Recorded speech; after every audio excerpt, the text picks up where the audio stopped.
Welcome back to Transit, everybody. If you guys don't know me, my name is Ahan, and I'm so excited that you guys have tuned in this morning. And I'm excited, and I want you guys to be excited too. So drop all your favorite emojis in the chat. I want to see all of them. Honestly, my favorite emojis are like the cold emoji. I hope you guys remember that episode. I also like the fire emoji. I know that's Danelle's favorite, but I like using that emoji a lot. Anyways, if you guys are new, we want you to know that Transit exists to help students discover a faith of their own and a place where you can invite your friends and also, of course, have fun. And if you're new, like brand new, we want to send you a thank you gift. So click the link in the description, fill out the form, and we'll send you some Transit swag.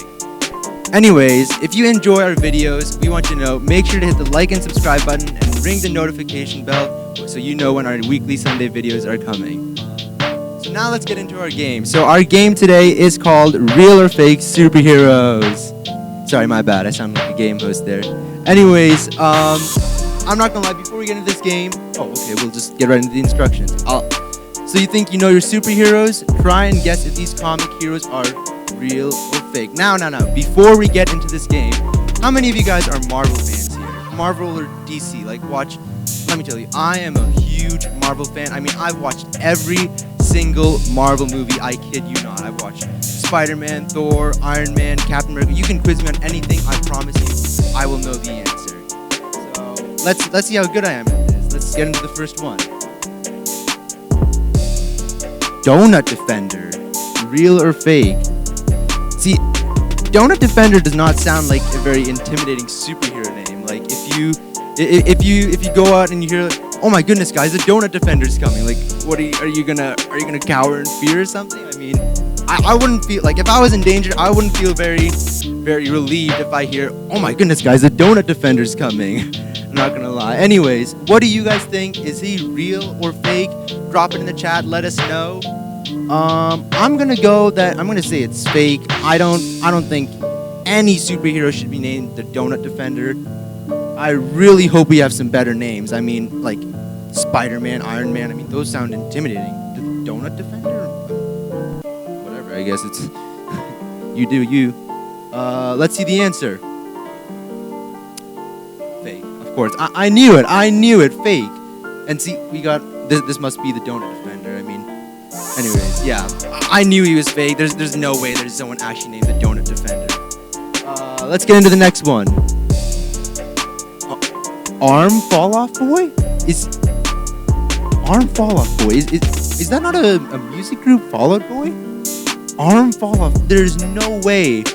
What's his power? What would his power even be? His arm falls off?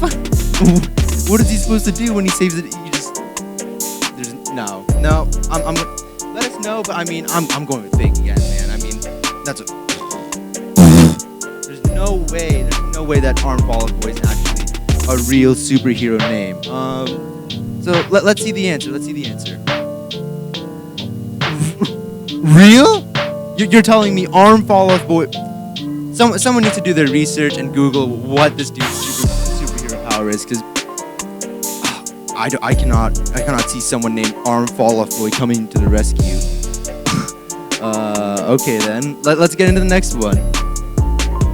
Spit Shot. See, that sounds a bit better than the last two, but I'm still not gonna lie, that doesn't sound like the best superhero name. Where's all our classic superheroes? I mean, this is just these must be all like some depth of the universe superheroes. I don't even know. Spit Shot? This must be from another dimension. I've seen a lot of Marvel movies, and I've never heard of anyone named Arm Fall Off Boy, Donut Defender, or Spit Shot. I mean, what kind of superheroes are these? I'm gonna go with real on this one. I think Spit Shot could be a super. I mean, maybe he just spits fire. I mean, he doesn't have to spit like saliva. I mean, it could be him spitting fire like a dragon. It could be a dragon name. He could be a dragon superhero. That would actually be. Oh, he's fake. He's okay then. He's okay. That was a very strange one. I thought that was real, but I mean, let us know if you got that one right. On to the next one. calendar man? I swear, if a dude came up to me and he's like, I am the calendar man, I would clown this dude so hard. I would make fun of him. I would not. I wouldn't be like, oh my God, calendar man, save me. I mean, at that point I'd be like, dude, you can just leave. I'm just gonna save myself. The calendar man, is he gonna bring a calendar and tell me what the date is? Yeah. You know what? Just for the fun of it, I'm gonna go and I'm gonna say that it's real. What do you guys think? Let us know in the comments if it's real or fake.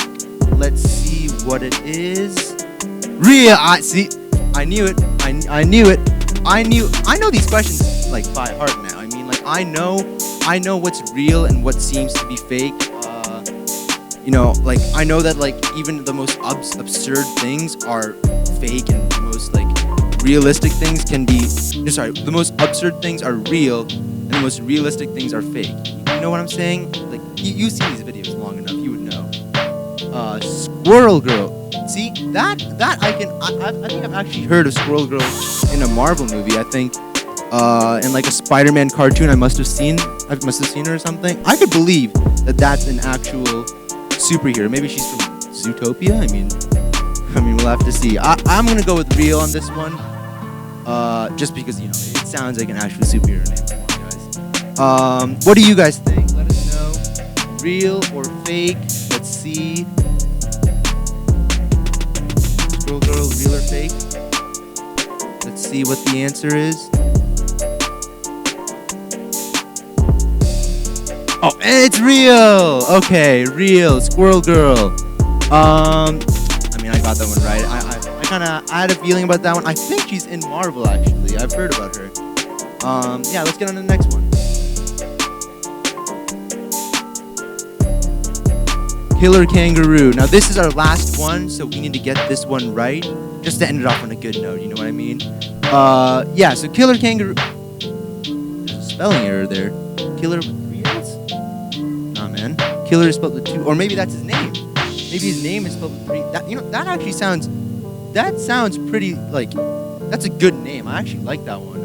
I wouldn't mind being called Killer Kangaroo, because honestly, if you guys didn't know, kangaroos are actually very dangerous animals. If you mess with their babies, man, oh my goodness, they will attack you, man. Like if you go to Australia and fight a kangaroo, they are amazing fighters.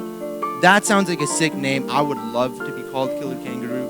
I'd honestly love to be a kangaroo. Like I'm not very strong, but I mean I'd be able to fight if I was a kangaroo. I'm gonna go with real, just because it's a sick name. Come on, Killer Kangaroo with 3 L's. That's a sick name. What do you guys think? Real or fake? This is our last one, so we need to get this one right. Let's see, real or fake?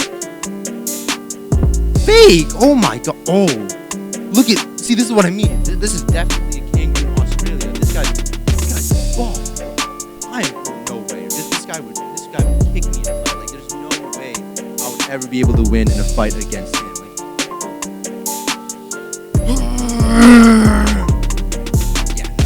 I'm not this guy's size. I'm not this guy's size.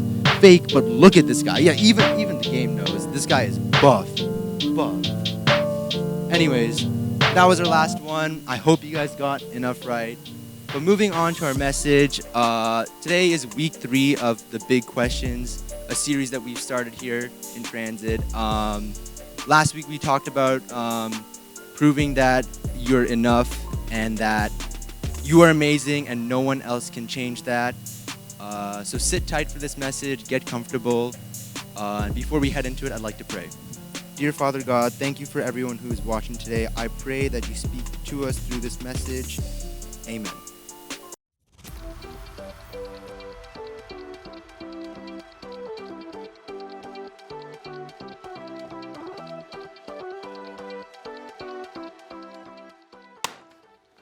What's up, people? I am Caleb, and I have to tell you about this kid I used to babysit. So his name was Andrew, and he put the most random things in the most random places, like his socks. He would just like, take them off, in the refrigerator, in the fridge. So random. He put things where they just didn't belong. For those of you with little brothers or sisters or cousins, I'm sure you know exactly what I'm talking about. Yeah, that actually kind of reminds me of a time where I tried to fit in where I didn't belong, not the fridge, but so growing up, went to school at a private school and then eventually went to a public school. Huge, so much bigger, so many more people, so many more new friends. I moved from 5th grade, when I was in 5th grade, from private to public. And then when I went into 7th grade, there were 2 schools that met at one big junior, senior high school. So I had 2 years to get close to people I barely even knew. And then there were just more. So this one time we're in class and there's this group of friends, friends, you'll understand. I was trying to fit in, you know, they were all just like jabbing and jeering and not fighting, but like poking jokes, right? And they were saying this one phrase that I didn't understand, but everybody was saying it. And then I just shout this phrase at them, I'm like, bleh. And then the teacher in the class just goes, "That's it, Caleb, detention." And I was like, what? I guess what I had said was a very bad word. And I thought that like, maybe if I just said this phrase, this word, then like I would fit in and I'd be able to laugh and feel like I was a part of this group. Maybe your story isn't just like mine, but I bet you can relate. Because if we're honest, I think we'd all admit that we sometimes find ourselves asking this big question: where do I fit in? Let me just stop here and say that if you found yourself asking this big question, you're not alone. Because honestly, we all want to belong. It's normal and healthy and human to want to find a place where you fit in, where you belong, where you feel loved. Maybe you have a new step parent or a new foster family. Maybe you moved somewhere new or had a friend leave your school. Maybe you're even new here at church, or you barely know anyone in your small group. Those kinds of things have a way of making us feel like we suddenly just don't belong. And that's really, really hard, because the truth is we all need to belong somewhere. We all want to feel like we have a place where we just fit in. Being able to walk into the lunchroom and have a group to sit with. Finding friends who have the same sense of humor that we do. My friends would have thought that was funny. Seeing people like what we post on social media.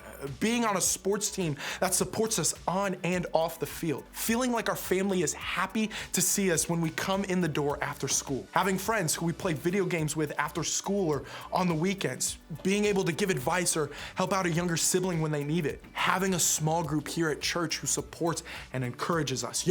All of that stuff makes us feel like we belong. It makes us feel like we fit in, and that is a pretty good feeling. But the thing about that feeling is that it doesn't always seem to last. You might feel like you belong one day and then don't the next. Where you fit seems to change on a regular basis. You get in a fight with a friend and you suddenly don't have anyone to hang out with after school. You don't fit in with your friends anymore. You give up a goal in the soccer game and now it feels like the whole team is mad at you. Do you still belong on the team? Your parent puts rules on your screen time. It's annoying, I get it. And you can't reply to any of your friends on social media. Are you gonna get left out? Your dad gets remarried and you've got a new step sibling. Where do you fit in this new family? See what I mean? I think the reason we've got big questions about where we fit in is because it feels like where we fit in is always changing. And that can make us feel like maybe we need to do some changing ourselves if we wanna still belong. Maybe you start acting differently, or changing the way you dress, or using language you don't normally use. Or texting things you wouldn't want your parents or your teacher to see, or posting different kinds of pictures on social media just to belong. We all have.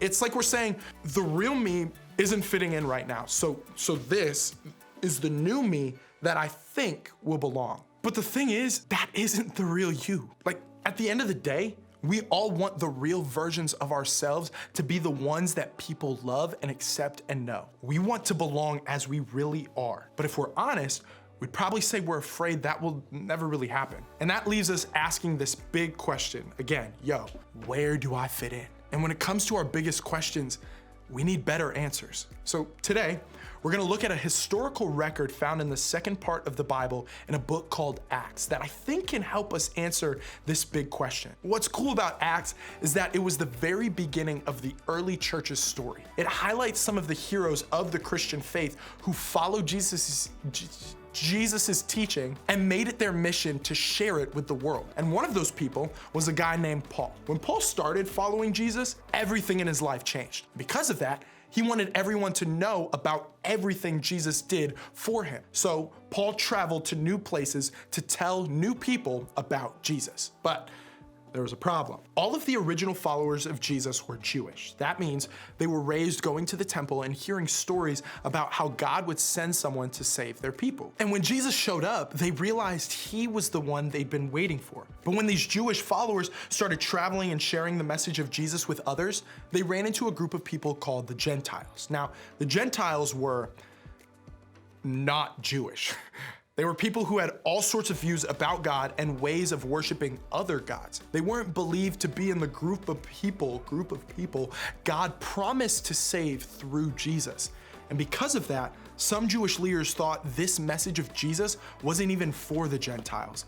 If they were starting a movement of faith, the Gentiles didn't belong in it. And that brings us back to Paul, our early Christian superhero. Like, this guy was legit. The Jewish all-star, if you will, ready to spread the message of Jesus. See, Paul totally knew he belonged with the Jews. He knew the message of Jesus was for him and for his people. But Jesus changed all of that. His arrival turned everything upside down, including where Paul and his people fit in. Now, they didn't just belong to the Jewish family now, but also to the Christian family, the family of anyone who believed in Jesus. Of course, Paul was totally into the idea of belonging, but not everyone felt the same way. One of Paul's trips was to a place called Philippi. There, he and his traveling companions went just outside the city where they encountered a woman named Lydia, and she was a Gentile. Based on what we just learned about the way religious leaders view Gentiles, most people thought Paul and his friends would just pass right by. Their message wasn't for her, right? Well, take a look at what Luke, the writer of the book of Acts, said happened next. On the Sabbath, we went a little way outside the city to a riverbank, where we thought people would be meeting for prayer, and we sat down to speak with some women who had gathered there. One of them was Lydia from Thyatira, a merchant of expensive purple cloth who worshiped God. As she listened to us, the Lord opened her heart and she accepted what Paul was saying. She and her household were baptized, and she asked us to be her guests. If you agree that I am a true believer in the Lord, she said, come and stay at my house. And she urged us until we agreed. This may not seem like a big deal to us, but to the Jewish believers back then, this would have been crazy.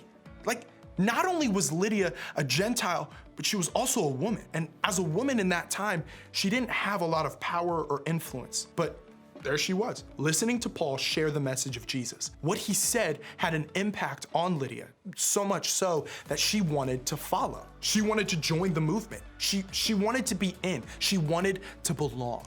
But Lydia knew there were more than a few reasons why she might be kept out. Even if she was good with God, she might not be good with God's people. So let's look back at what she said. She said, if you agree that I am a true believer in the Lord. She might as well have really said, Paul, yo, do I really belong? I'm a Gentile, I'm a woman.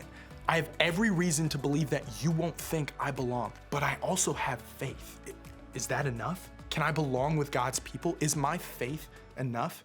And how did Paul respond? Well, the author of Acts doesn't tell us immediately. He makes us wait a while to find out. Along the way, he talks about a time when Paul and Silas ended up in prison, got in a crazy situation, saved a guy's life, and then got out of prison. Trust me, you should read it. The Bible's awesome. But when he does get back to Lydia, this is how it ends. When Paul and Silas left the prison, they returned to the home of Lydia. There, they met with the believers and encouraged them once more. Then they left town. This was a big moment. Yo, Lydia, a non-Jew, and her friends weren't treated like outsiders. These were the friends Paul and Silas went to after they had been through something terrible. These were ride or die, friends like family relationships. They were in. They were like brothers and sisters. They belonged. And this wasn't just true about Lydia. It was true about all the people just like Lydia. It's true about everyone who wants to follow Jesus, even today. We know this not just because of this moment with Lydia, but because we read about it throughout other letters in the Bible. Paul actually sent a letter to Lydia's church in Philippi talking about how much the faith of Lydia's church encouraged him. And in another letter, we read something Paul said later to a church in Galatia. He wrote, "So in Christ Jesus, you are all children of God through faith. For all of you who were baptized into Christ have clothed yourselves with Christ. There is neither Jew nor Gentile, neither slave nor free, nor is there male and female. For you are all one in Christ Jesus. Over and over, Paul used this phrase in his letter: there is neither. In other words, those categories that made some people feel like they belonged and some people feel like they didn't belong simply didn't exist anymore. And the things that make you think you don't belong, they don't exist anymore because of Jesus. And guys, knowing Jesus changes everything. With God's people, you belong. That was Paul's message then, and that is the message of the church now. Everyone matters. Everyone is welcome. Everyone belongs. That community was the early church, and it's the same group of people we're all invited into today. Paul's declaration to them is the same one we all receive today. You belong here. You don't have to do anything or be anything. No matter where you're from or what you've done or what you might do later on or what things have changed in your life, you have a place here. Whether you feel sure about following Jesus or you're just trying to figure it out, it doesn't matter. You belong. You belong here. And maybe you feel that you don't really belong with God or God's people because you aren't good enough, because you aren't from a religious family, or because of the things you've done. Maybe you think you don't belong here because you don't know if what you believe about all this God stuff is even true. Maybe you feel like you've made too many mistakes to ever be accepted.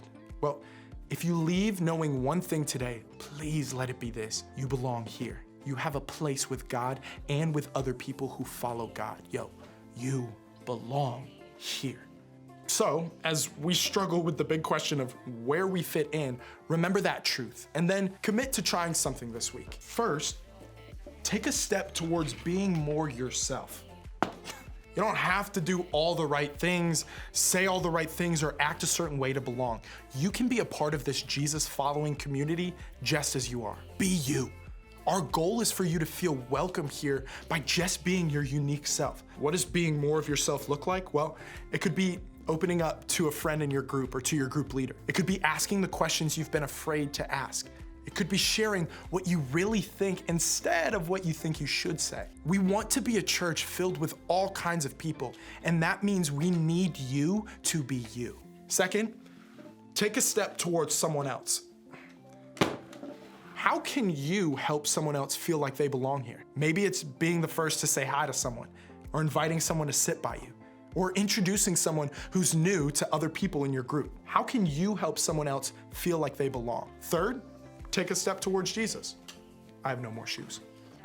Take a step towards Jesus. The woman we heard about today, she didn't start by knowing all the right answers or by doing anything to fit in. She just said yes to following Jesus. She took a step towards him.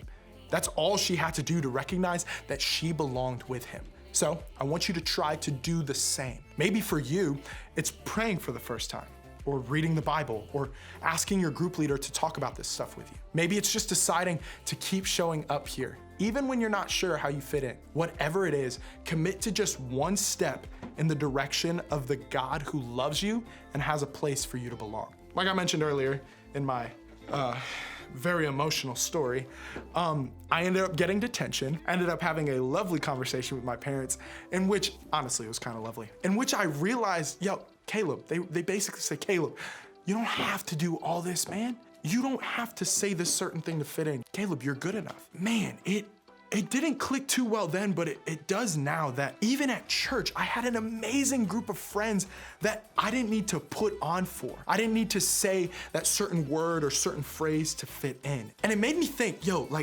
what if this was a place where everyone could know that they belong? In fact, that's exactly why we have groups here. We want every person who walks in this room to have a group of people where they feel like they belong. It's our hope that every person in every group feels like they can show up and be themselves and ask real questions about this whole faith thing and just encourage the other people in their group to do the same. We want each person to feel like they belong and help others feel that way too. Can you imagine what could happen if all of our groups or our entire church lived as if this is true? What if we were known for being a place where every one of you could be loved and accepted just as you are? I don't know about you, but I think that could make not just your church, but your whole community a better place.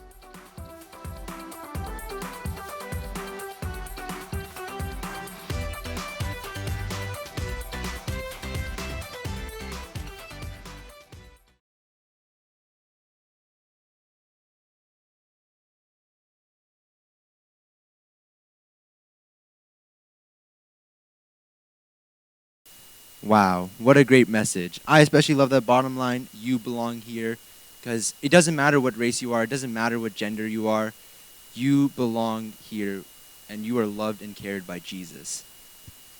Well, today's been amazing, today's been fun, but the fun doesn't stop here. We have one more challenge, right, of course, as the weekly transit people know. We have our challenge. It's a pretty good question, I think. How many bones do sharks have? How many bones do sharks have? I feel like it has to have at least like how many bones do we have in our human body? Like 206? No. I think it differentiates. I don't know. Do not call me out on that. I don't know what it is really. I'm gonna go with 10. Anyways, DM us, let us know in the chat, whatever. Let us know what you think. And I think it's like 10. I'm gonna go 10. Let's see what the answer is.